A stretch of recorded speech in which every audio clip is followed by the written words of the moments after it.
All right, good morning. It's Tuesday. We missed you yesterday. Looks like Trish beat everybody into the comments section. I'm going to call that the top comment just because it's the very top of the chart. But I do expect something that I can give the badge to as we go forward. Come on, ladies and gentlemen, give me a chuckle. I also see Steve, and there's Maul, my mother, Terry.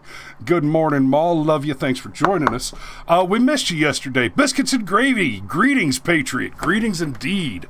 And, we missed you yesterday because I had jury duty. Okay, I could say a lot about jury duty. Here's a few things. I think jury duty is a necessary evil.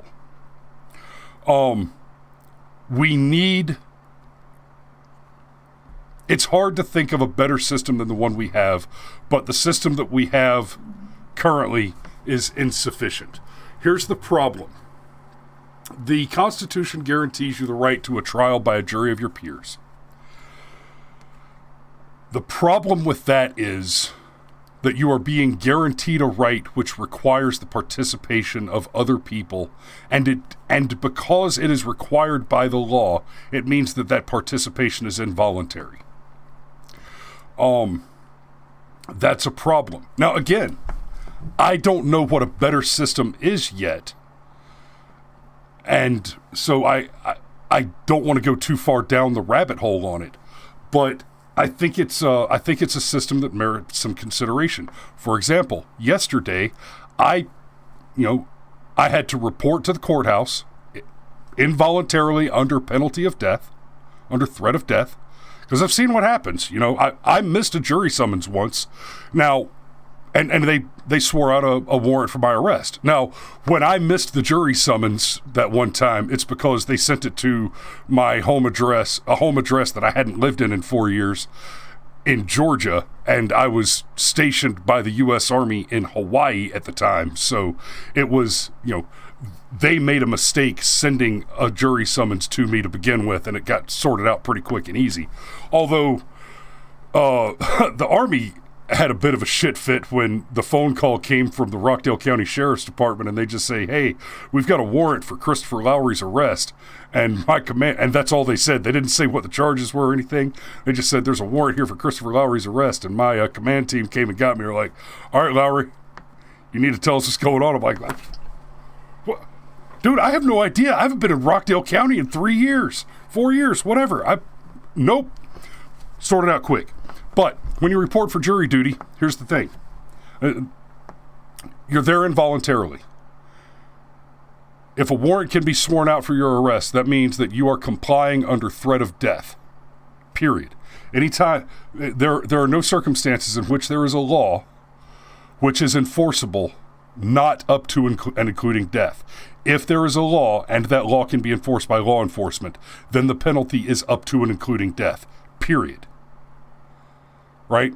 Because if I think the law is unjust and I wish to protest by refusing to be arrested, then that escalates. At the end of the conversation is always the threat of death. That includes my having to seatbelt paradox. You could potentially be killed for a seatbelt ticket. $25 ticket could result in your death if you refuse to pay it and refuse to go to jail. Yeah. So yesterday you sat there forever? Well, in order to report for that, I'm also having my Fourth Amendment right to search and seizure violated. Right? My Fourth Amendment protection against unlawful search and seizure violated by being forced involuntarily to submit to a search by the authority. I have my Second Amendment violated by being forced to submit to be disarmed involuntarily by the government, and my 14th Amendment protections violated because I'm being forced to provide service without reasonable compensation against my will involuntarily on pain of death. So there's a lot of problems with jury duty. And I still can't think of a better system off the top of my head. Cameron and I talked briefly about a voluntary system yesterday, but you have to think about the kind of people that are likely to be volunteering for jury duty. And like, for example, yesterday, I had to pass on a video gig one that I've been chasing hard for a while, and I won't name names on this one, just for these purposes. But, you know, it would have been about a $500 gig, and I had my day taken away from me involuntarily for $25. I was compensated $25 for the loss of a day and the loss of a reasonably lucrative contract. Because 6 hours I spent at the courthouse, the $500 contract would have taken me about 2 hours. And that's jury duty. And no, I was not chosen. In fact, they kept me until just about 1 o'clock, at which point they informed the remainder of us that the jury had been impaneled from those who had been interviewed already and no more jurors were required. And so I didn't even get to get thrown off for being a scary old white Republican, which is what I pretty much expected to happen.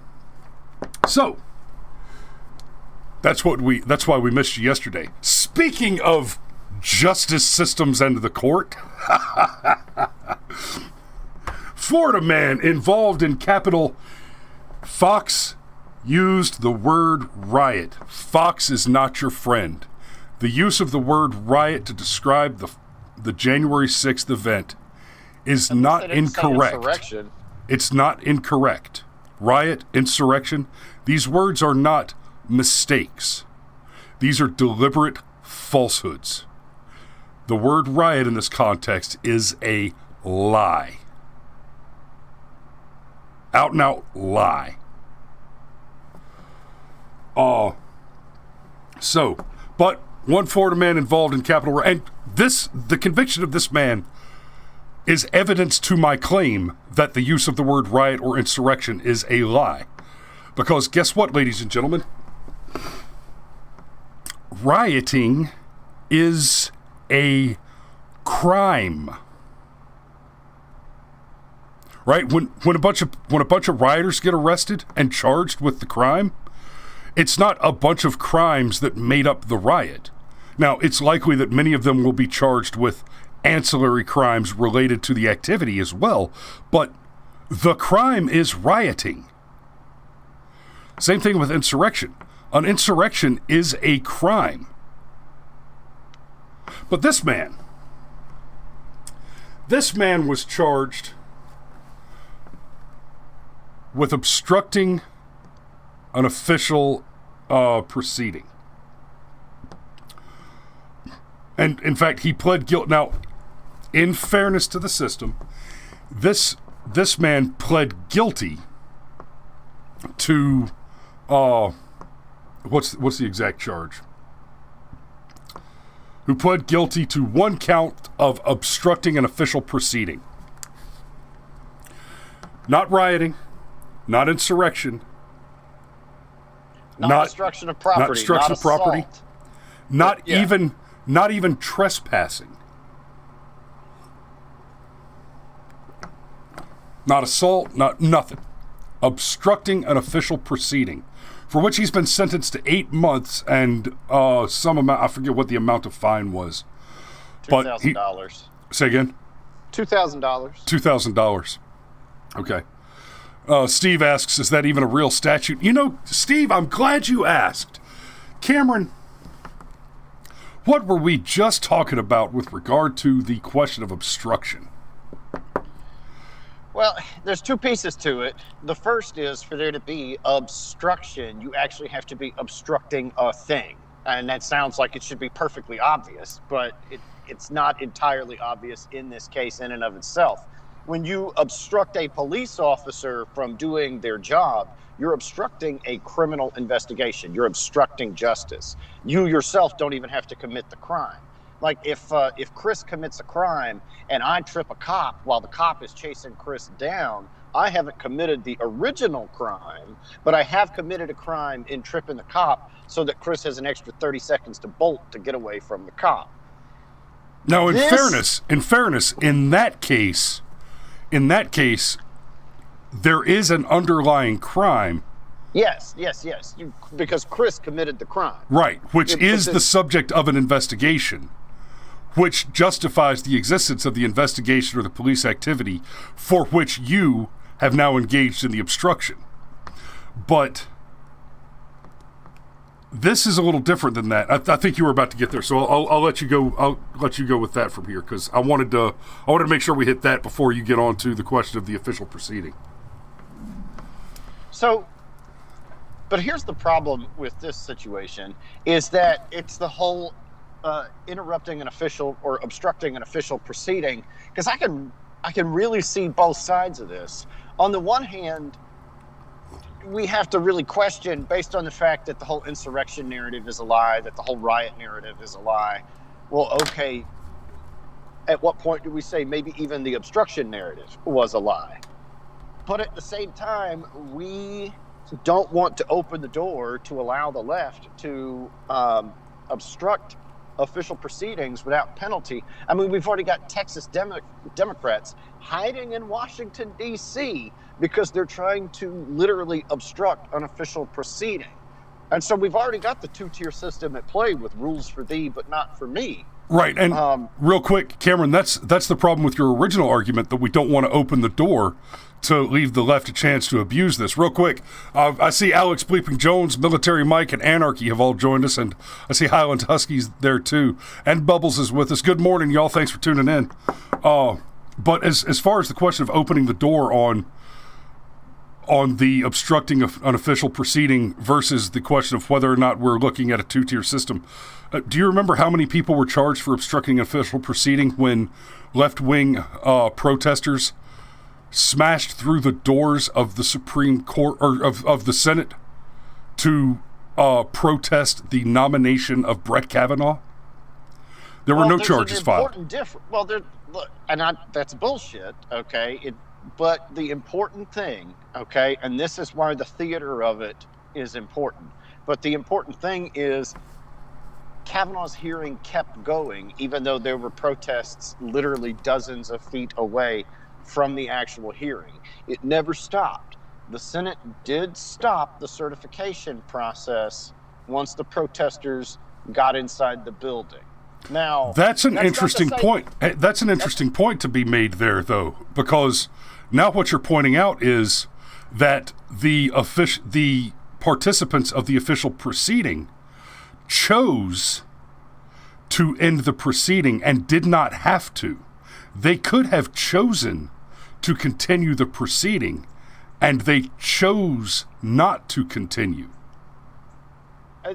That's where I was going to go with it. Did the protesters force the proceedings to stop, or is the Senate a bunch of cowards, or is the Senate full of a bunch of opportunistic motherfuckers that understood this was their moment where they could play the victim? Well, even more importantly,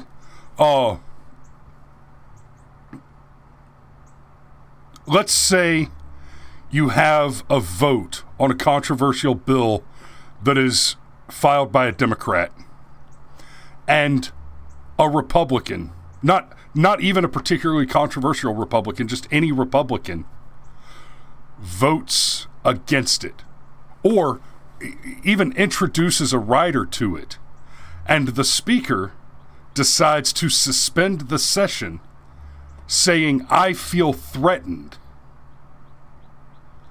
Can that Republican then be charged with obstructing an official proceeding? What?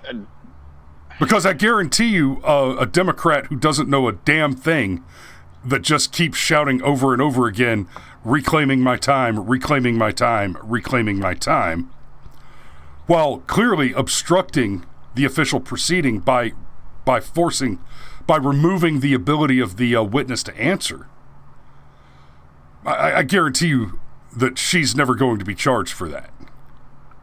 Oh yeah, 100%. But the problem that I see, and it would work like this: like, the left already masterfully uses lawfare to slow things down and gum up the process.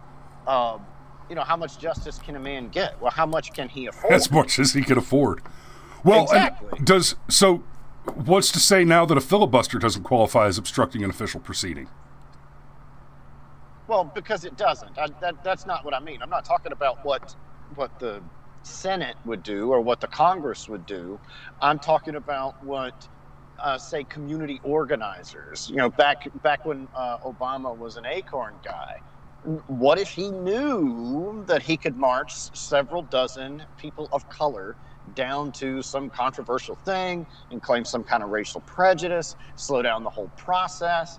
And now he knows not he nor any of those protesters will be charged with a crime, and they delay the process and delay the process and delay the process, and have that chilling effect that happens when you make things more difficult to do. That's the door that I would worry about opening with this. Oh, see, okay, I understand what you're saying, and here's my pushback on that. That bird has flown, my friend. It was already the case that people like Obama understood that they could do exactly what you're describing and have done so repeatedly in the past with zero consequences. That this has been done to apparently a group of conservatives doesn't change that. It doesn't change any of that. If Barack Obama was to bring a bunch of minorities and, victims of narrative down and march directly into the Capitol, if they were to do exactly the thing that happened on the 6th, to obstruct a bill that was unpopular with the left, or even to stop the certification of an election that they dispreferred, there would be no consequences. They would all be lauded as, in fact, whoever led that would have bronze statues a la Saint Michael of Fentanyl. Well, until God proves Saint Floyd of Fentanyl. Until God proves that he still exists and blast the mural. Yes. Oh God. Okay. Excuse me. St. George of Fentanyl, that's it. Okay, I'm glad you mentioned that. Okay, we're running up on. Well, actually, no, we've got plenty of time. But still, I'm going to find that meme. Well, but what would you say the analog to this is? The closest thing I would say is when they attempted to interrupt the Kavanaugh proceedings and were unsuccessful. So, under the statute, does that just not qualify as a crime? If they had, let's say everybody in the Senate was terrified and like, oh, okay, we need to put all this on hold. Well, okay, do those people get charged? Because again, the big difference is that the proceedings themselves were not stopped. And I think once you move outside of that, it's really hard to find an analog. I could see it happening in every single Republican-controlled state house in the country. Suddenly, people come in. Like, what if that's the next step? Like, the Texas senators are forced to fly home.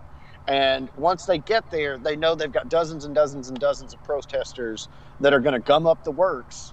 And shit. Hey, Kristen just said, you know what hasn't been struck by lightning? Confederate monuments.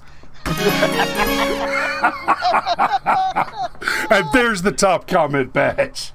Wow. Boom, boom. Wow. Bubbles, you win.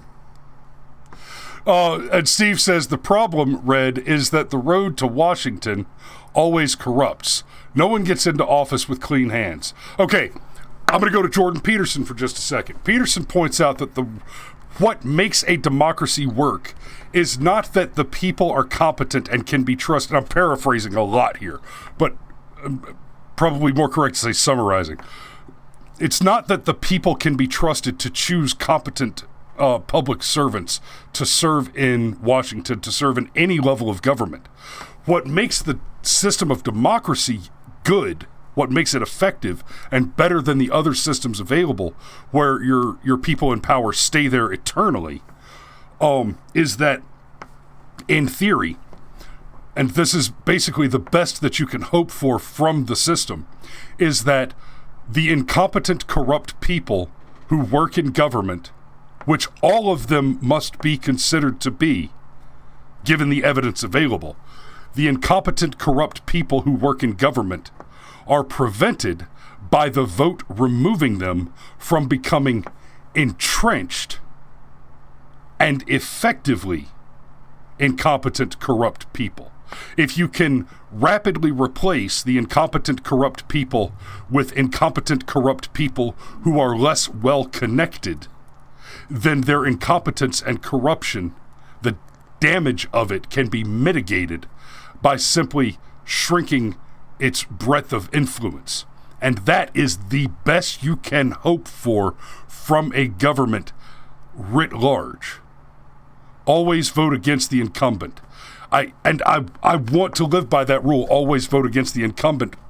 The unfortunate truth is, often the incumbent, if the incumbent is a Republican, you can count on that person to be a coward. And you can count on their opposition to be vile, evil, and deeply corrupt. Because the opposition will be a Democrat.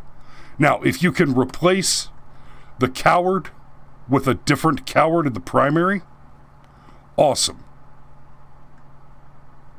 As much as possible, to the greatest extent possible, we need to churn out every single person who is currently holding a political office, wherever it is possible to do it without replacing them with a Democrat.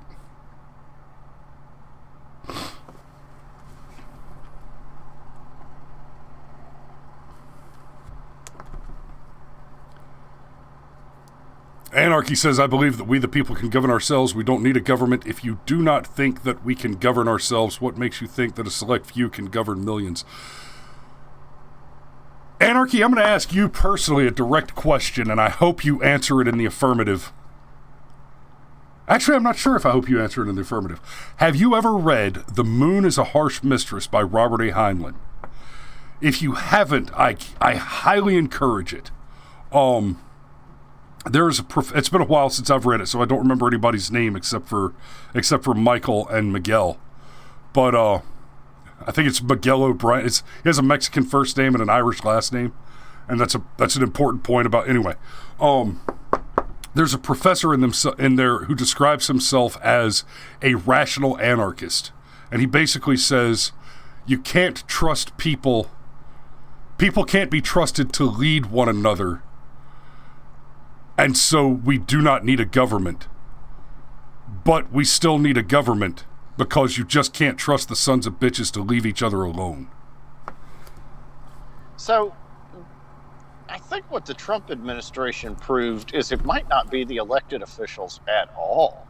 That a large part of the problem are people that have been at the FBI for 25 years. Like, if you asked for me to make a list of villains from the previous few years, yeah, Adam Bullshift would be on that list. Yeah. But what about, oh my God, I can't believe I'm blanking on his name. The guy that let Hillary walk and then wrote the memos on Trump. He was the big tall son of a bitch, Comey.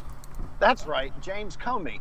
I would say that, when we look at everything on balance for all of the Trump agenda that was either slowed down, thwarted, or just didn't even happen, you're going to put a lot more blame on Robert Mueller and James Comey than you are Adam Bullshift or Maxine Waters.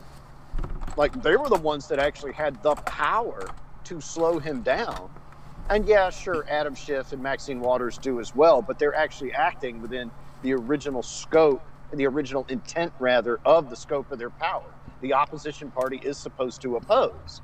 But, the leader of the FBI is not supposed to greenlight a bogus investigation against the president. Right. And yeah, that's a very good point. That is the problem with the bloated bureaucracy, is that the government is not entirely composed of elected officials. The majority of the government, there are more appointed or hired bureaucrats than there are elected officials. When we talk about the deep state, the Blue Anon junkies over on the left. They're, oh, you're talking about a conspiracy theory. No, it's not a conspiracy theory. It's an absolute fact. The deep state does not automatically assume that there's a complex conspiracy going on among all of the entrenched, long-serving, lifetime bureaucrats. It is that among those people who are long-term entrenched bureaucrats, which exist, right, to ask the question, are there lifelong entrenched bureaucrats in the government, is to ask, it's like asking the question, are there hats? If you answer no, then you don't understand the question. Right? You have a metaphysical break in your ability to process reality writ large. So there are long-term entrenched bureaucrats in the government. And those people have access to strong levers of power, access to the taxpayer's pocketbook, and a vested interest in the growth of government for their own personal gain. You don't need a dangerous criminal conspiracy for that mix to be deleterious to the good order and function and prosperity of an otherwise free nation. No, you just need thousands of people making 50, 60, 70,000 bucks a year with 4 or 5 weeks paid vacation that are incentivized to keep the bureaucracy going. You have dramatically underestimated the income of a G13 or a G14. Yeah, no, it's a hell of a lot more than that. I'm just talking about averages, okay? Obviously, there are going to be people that make a whole lot more than that. Well, my point, Cameron. My point is the people that have been there, that have been around long enough in it, they're not averaging that. The people that actually are a problem are averaging nearly $200,000 a year.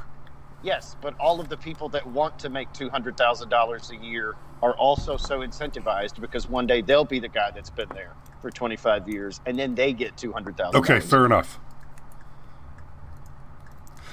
Anyhow, what Mr. Red Badger says conspiracy theories are just future plot spoilers. Yeah, we are not conspiracy theorists on this show. We are conspiracy analysts.